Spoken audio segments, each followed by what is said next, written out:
Je vous salue au nom précieux de notre Seigneur et Sauveur Jésus-Christ, bien-aimé dans le Seigneur. Shalom, shalom, que la paix de notre Seigneur et Sauveur Jésus-Christ soit votre partage.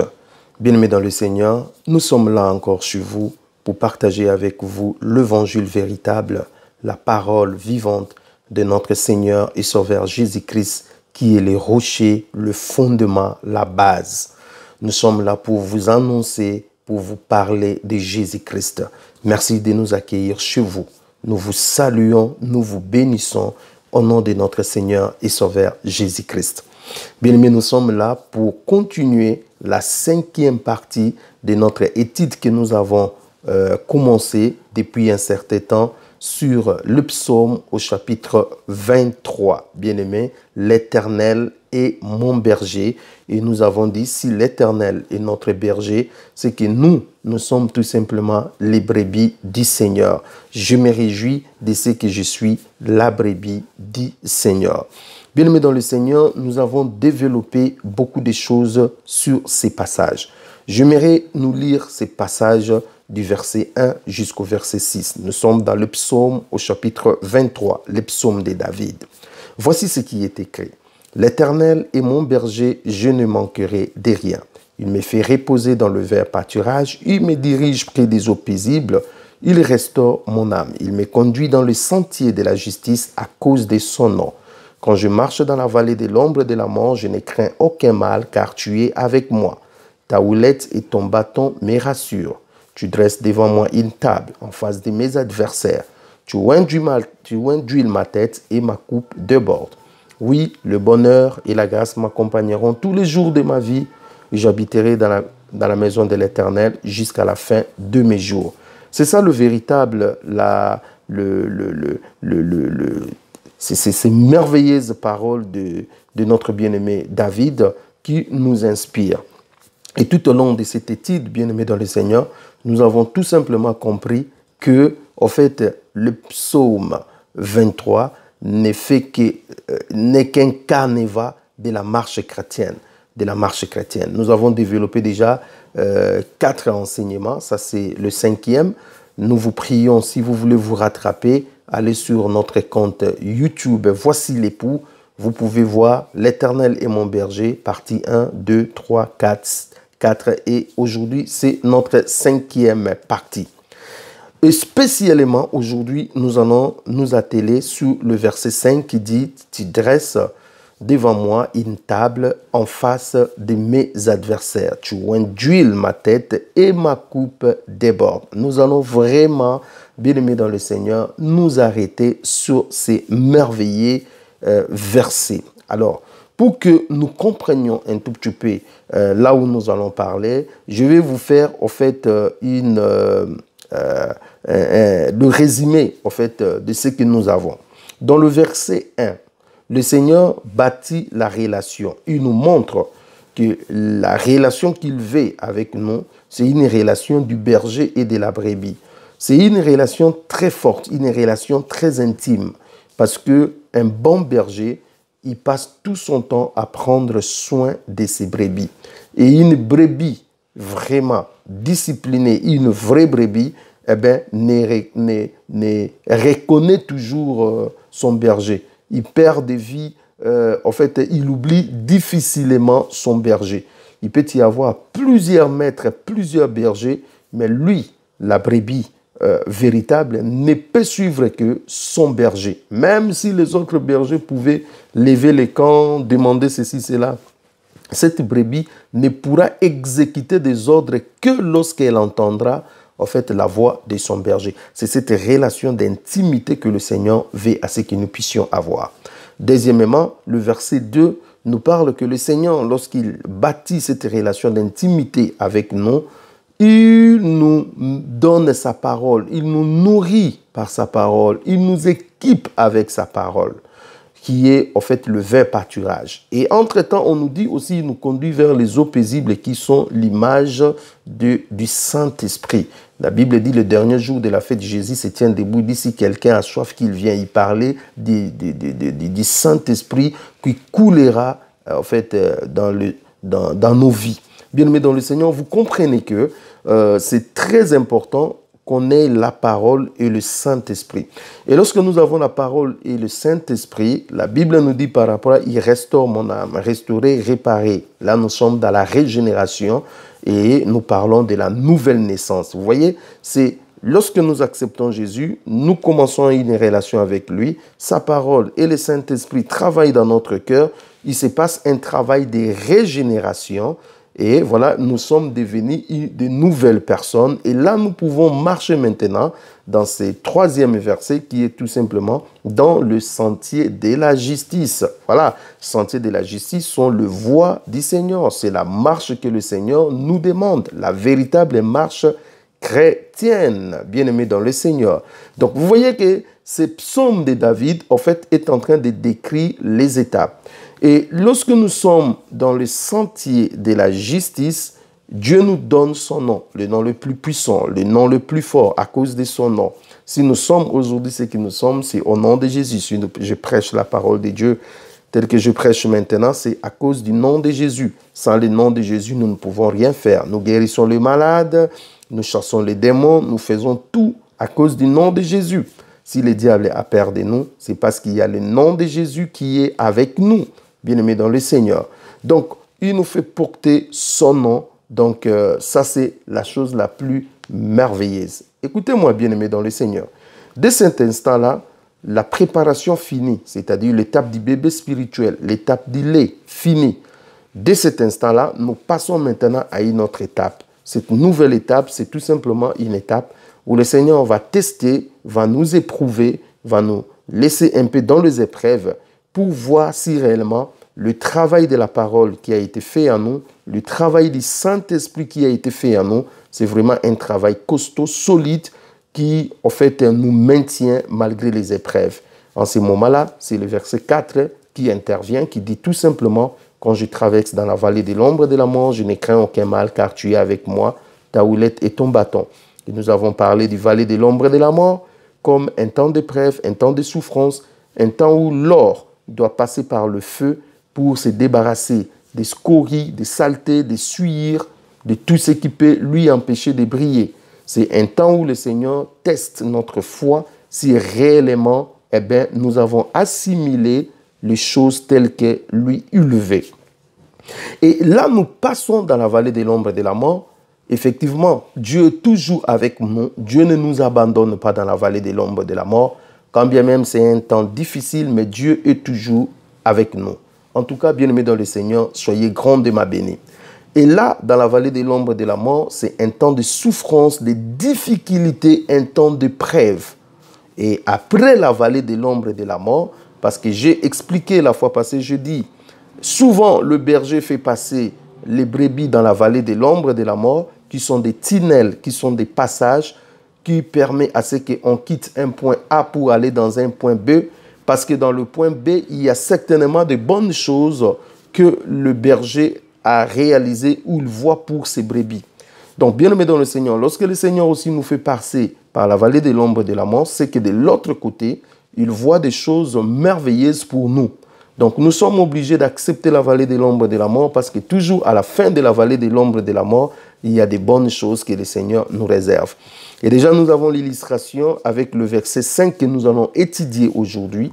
La Bible dit, « Tu dresses devant moi une table en face de mes adversaires, tu induis ma tête et ma coupe déborde. » Vous voyez, dès que nous sortons de la vallée de l'ombre de la mort, ce qui nous attend de l'autre côté, c'est une table qui est dressée pour nous en face de nos adversaires.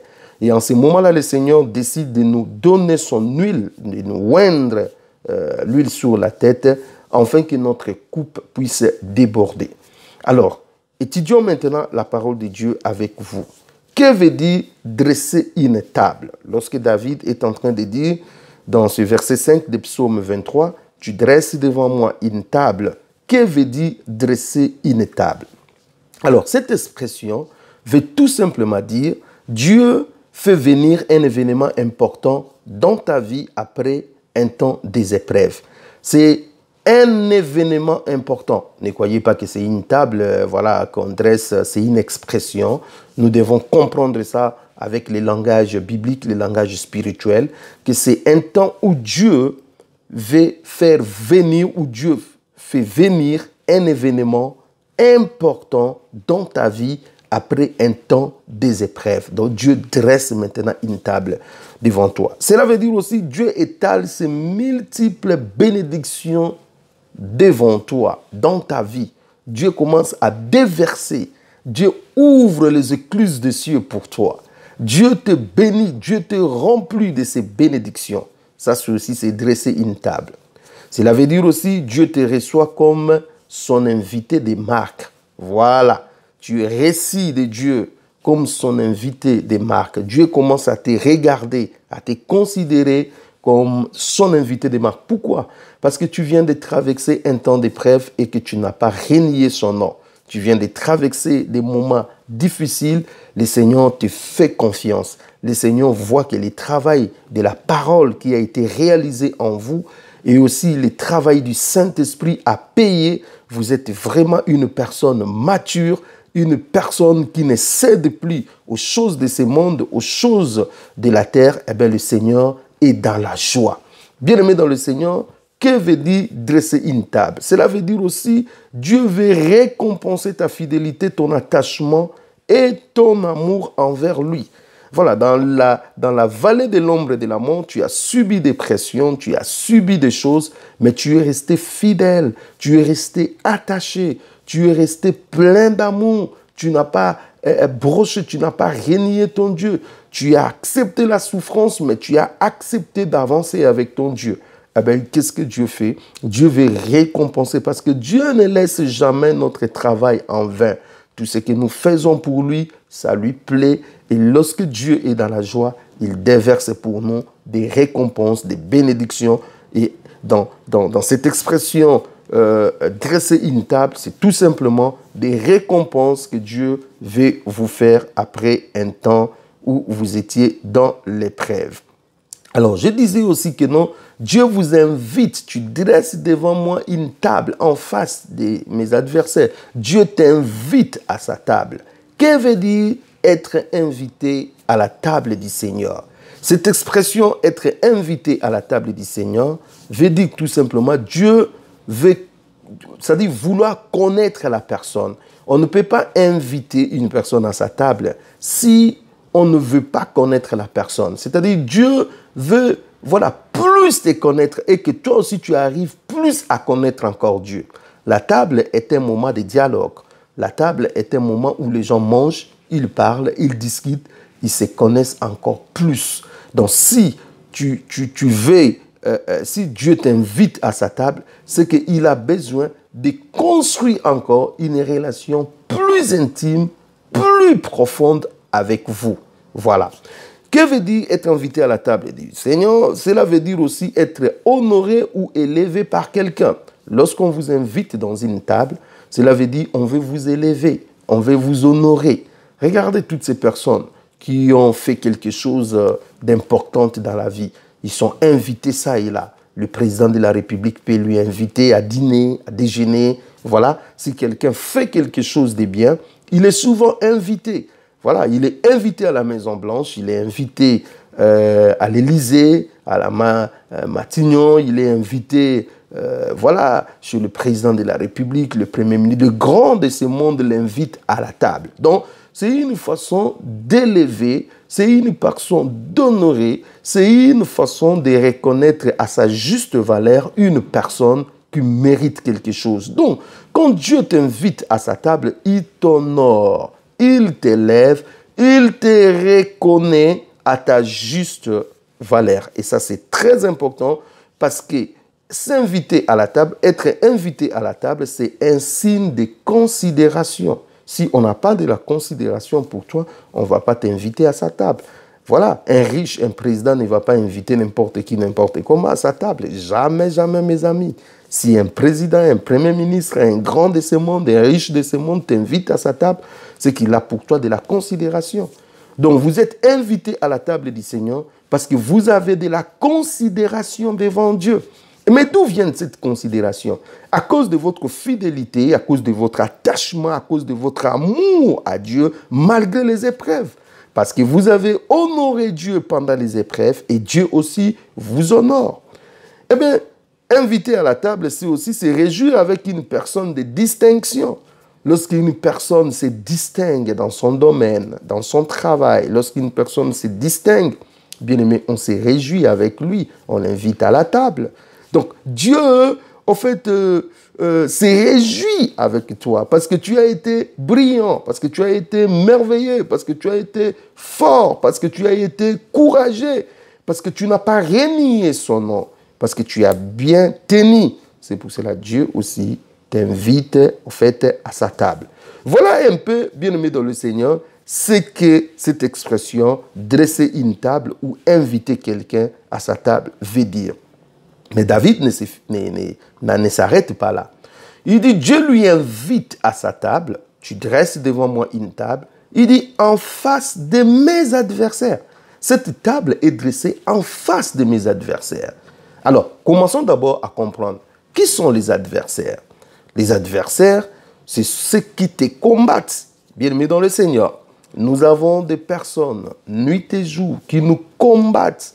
Lorsque nous dormons, ils nous combattent. Au travail, ils nous combattent.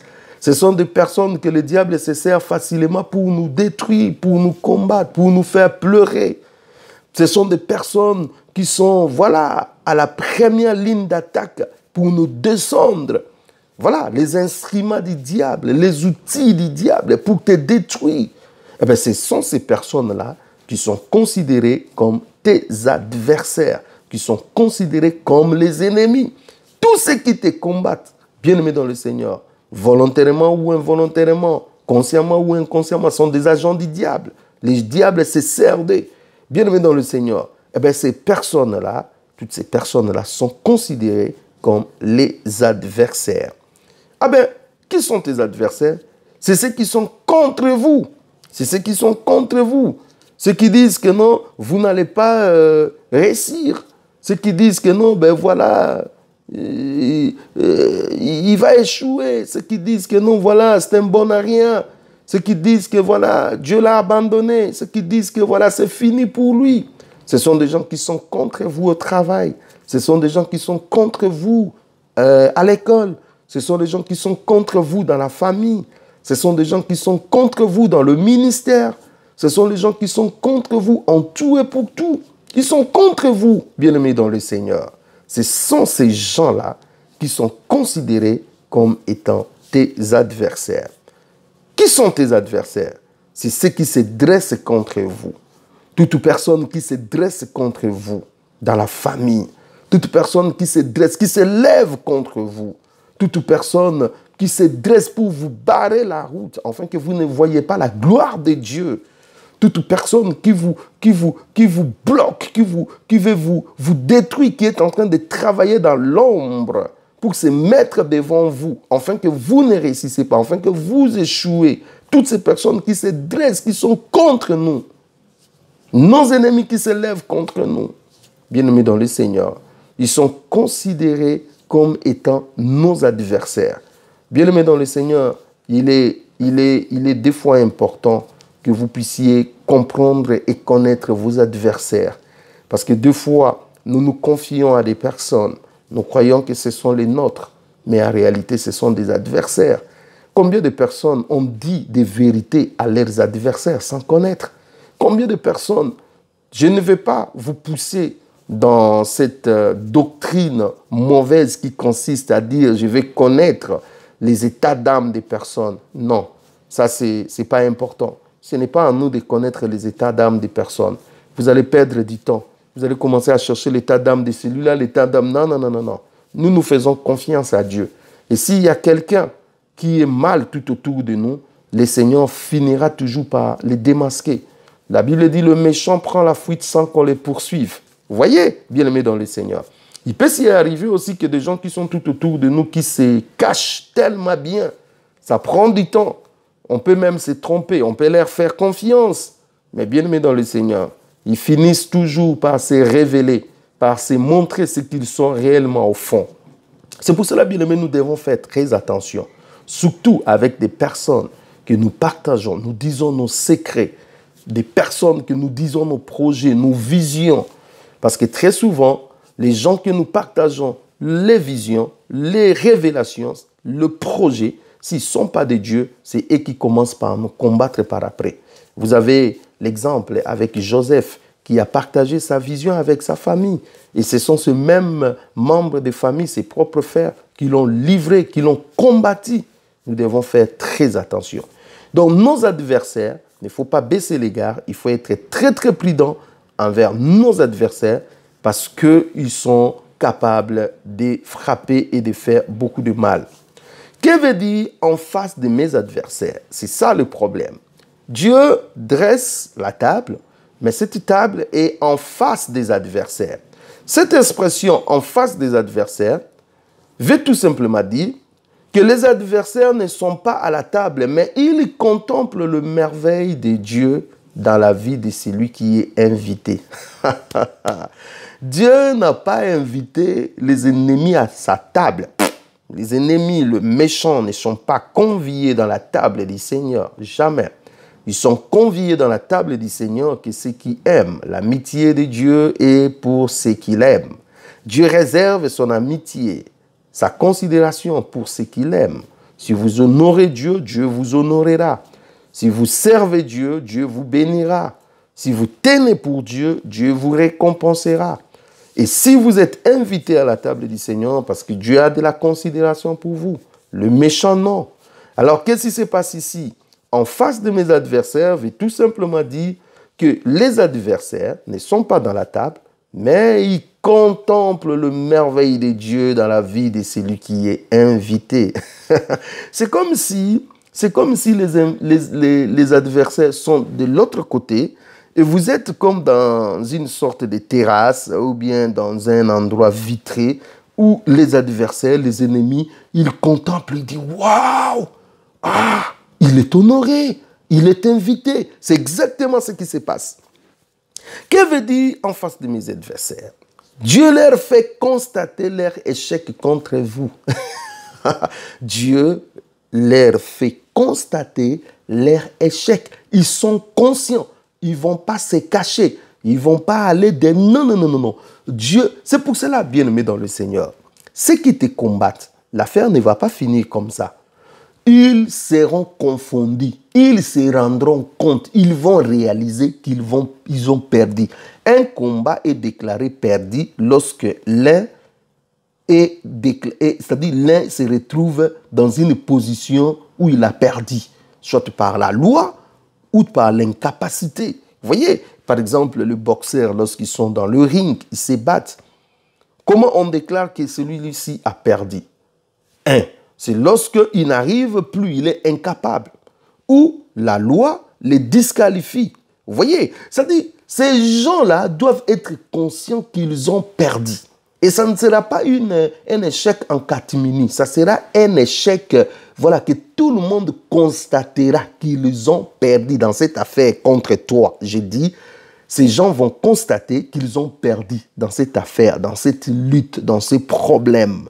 Dans ce que tu as eu avec eux, c'est toi qui as gagné. Voilà. Voilà. En face de mes adversaires. Alors, cette expression, c'est aussi un message fort que Dieu envoie à tes ennemis. Il leur dit, désormais, faites attention à mon invité, mon associé, mon ami, mon enfant. C'est un message fort, bien-aimé dans le Seigneur. Vous êtes à la table du Seigneur. Et en face de vous, il y a des adversaires qui sont en train de contempler la scène. C'est une façon que Dieu est en train de leur donner le message. C'est un message fort. Vous devez faire attention maintenant à mon enfant, à mon associé. Voilà, à celui qui m'a honoré, à mon ami. Vous voyez, imaginez-vous, vous avez un problème avec quelqu'un. Imaginez-vous, vous avez un problème avec quelqu'un. Et cet homme-là est invité par le président Macron ou bien le président Donald Trump. Il mange à la Maison Blanche ou bien il mange à l'Élysée. Avec le président, il parle. CNN, TF1, France 2, Fox News, toutes ces chaînes-là ont pris l'image. Ah, tel monsieur à dîner aujourd'hui avec le président, ils ont parlé. Bien aimé, vous savez ce que ça fait à vos ennemis? Désormais, vos ennemis vont se dire, ah, ce gars-là, il faut faire très attention avec lui. Il a des relations à la Maison Blanche, il a des relations à l'Élysée là-bas. Si tu vas n'importe comment avec lui, ça peut aller mal. C'est exactement le message que le Seigneur est en train d'envoyer à tes ennemis. Il leur dit, faites attention. Ce gars, mon or, ce gars est à moi. Désormais, ne vous approchez plus n'importe comment. Parce que je peux vous détruire à cause de lui. Voilà pourquoi la Bible dit que Dieu donne des milliers de personnes à rançon pour Israël. Dieu peut détruire des gens pour toi, bien-aimé dans le Seigneur. Si le diable veut venir n'importe comment, si les agents, les adversaires, ceux qui te combattent, viennent n'importe comment contre vous, je vous dis, d'autres seront enterrés. Je dis, d'autres seront enterrés. Bien-aimé, nous avons vu des gens qui nous ont combattus et qui ont été enterrés. Ne jouez pas avec un enfant de Dieu. Ça, je suis en train de dire à quelqu'un. Ne jouez pas avec un enfant de Dieu aussi longtemps que son Dieu est avec lui. Parce que tu peux passer. Je dis à quelqu'un, tu peux passer. On ne joue pas avec un enfant de Dieu. Surtout un enfant de Dieu qui est honoré par Dieu, qui est invité à la table de Dieu, qui est là, qui a vaincu les épreuves, qui est en train d'honorer, qui est en train de se battre pour honorer Dieu dans sa vie. Ne jouez pas avec de telles personnes. Aujourd'hui, même dans l'église du Seigneur, il y a des gens qui se jouent des hommes de Dieu. Il y a des gens qui se jouent des pasteurs. Il y a des gens qui se jouent de frères et sœurs. Il y a des gens qui se jouent des enfants de Dieu. Faites attention. Vous pouvez être dans une assemblée, mais si vous jouez avec des hommes de Dieu, des enfants de Dieu, vous pouvez passer. Vous pouvez passer. Le Seigneur donne un message clair à tous nos ennemis. Le Seigneur donne un message clair. Il dit, faites attention avec mes invités. C'est ça, en fait, dresser une table en face de mes adversaires. Et il continue. Il dit, tu oins d'huile ma tête. Que veut dire oindre huile ma tête? L'onction. Parce que l'huile représente l'onction. L'huile représente le Saint-Esprit. Et l'onction est un privilège que peu de gens avaient dans l'Ancien Testament. C'est un privilège. Ce n'est pas tout le peuple qui avait l'onction. Il pouvait avoir l'onction que le prophète, le sacrificateur et le roi. Voilà les trois groupes de personnes à qui on dévexait l'onction. Le prophète, le sacrificateur et le roi. Donc, l'onction était un privilège. Et laissez-moi vous dire, l'onction égale le Saint-Esprit. L'onction est l'image du Saint-Esprit. Nous, aujourd'hui, en tant qu'enfants de Dieu, nous avons reçu cet honneur, ce privilège. Nous n'avons même pas mérité cela, bien-aimés dans le Seigneur.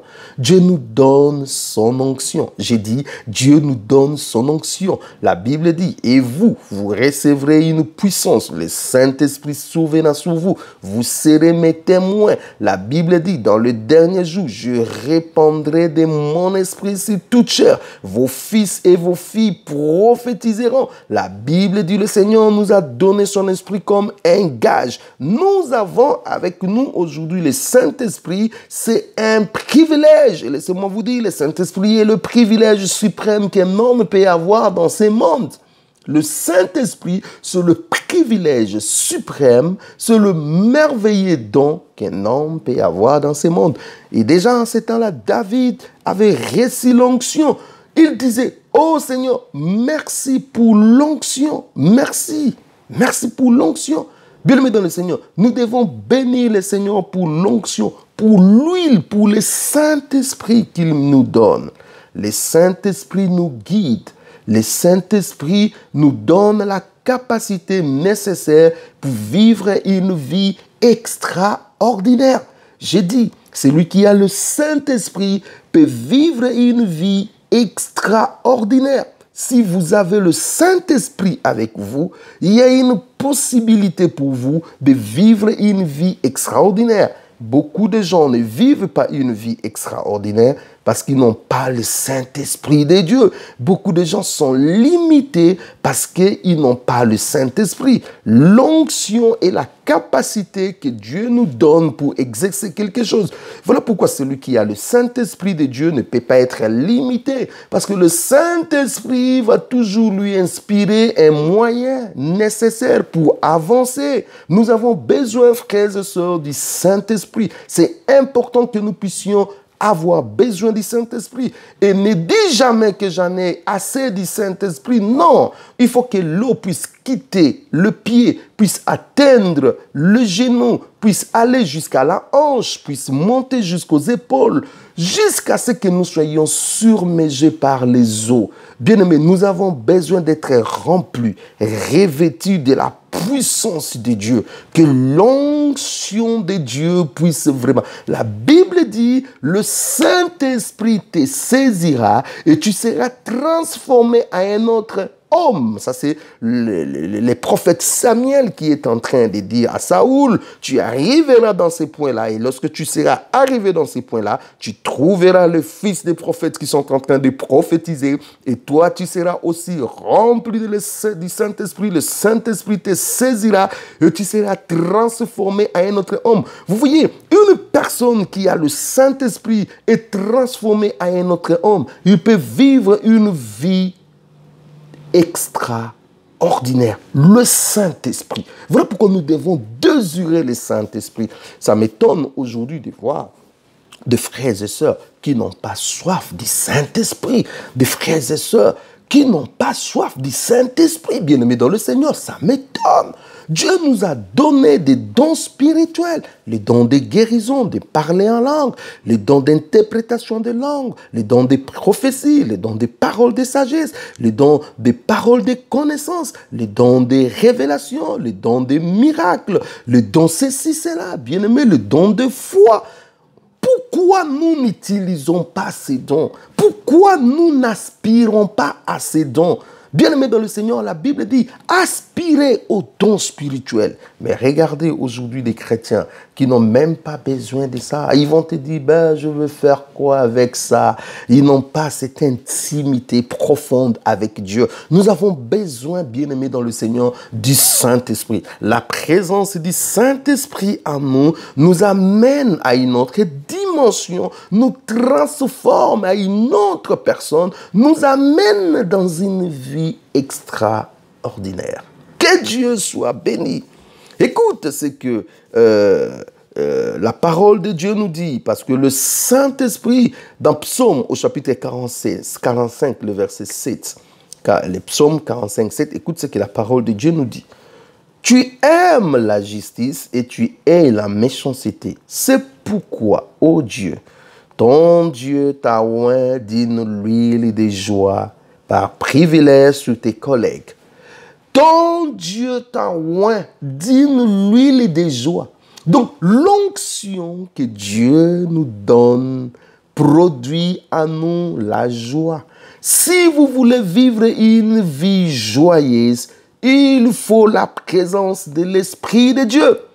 Écoute ce qui est écrit dans Galates au chapitre 5. Oh, le fruit de l'Esprit, c'est la joie, la paix. Vous voyez, s'il y a l'onction de Dieu en vous, s'il y a la présence du Saint-Esprit, ben le Saint-Esprit produira la paix, la joie, la patience, la bonté.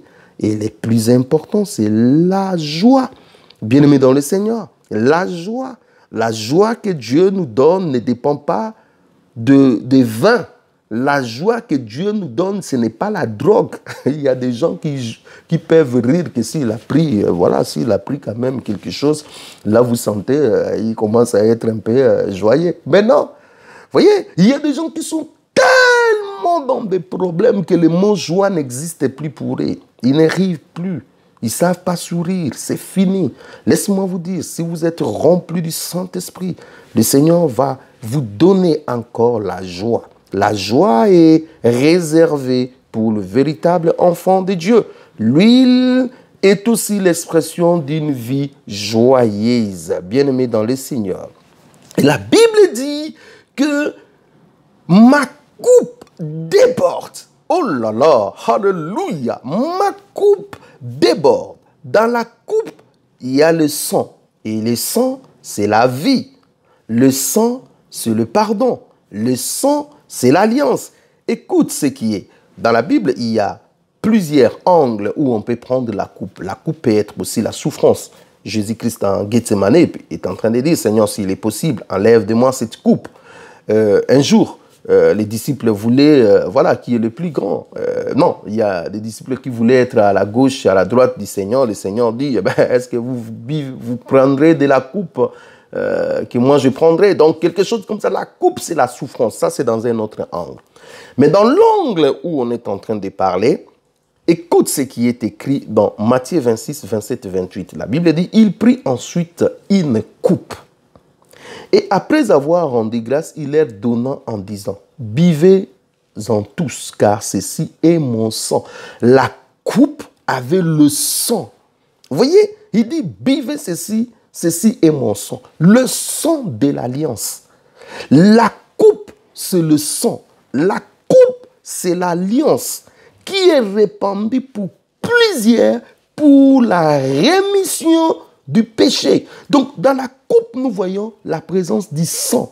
Dans la coupe, nous avons la présence de l'alliance. Vous voyez? Donc, or, le sang égale la vie. Parce que la vie est dans le sang. Je ne sais pas si quelqu'un est en train de comprendre. C'est pour cela. Dans Jean au chapitre 10, le verset 10, écoute ce que Jésus dit. Les voleurs ne viennent que pour dérober, égorger et détruire.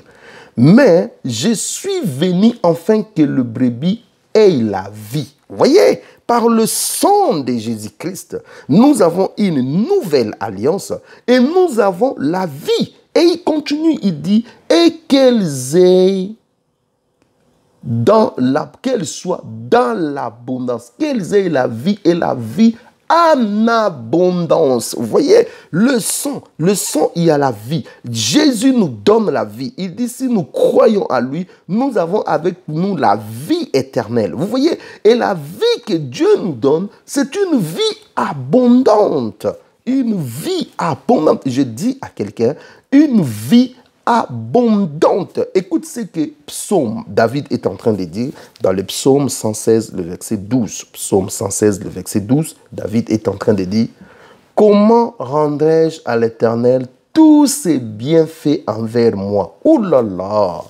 Il était dans l'abondance. Il était rempli. Sa coupe avait débordé au point où il dit, comment rendrai-je à l'Éternel tous ses bienfaits envers moi? Le bienfait de l'Éternel, c'était tellement nombreux qu'on ne saurait pas compter.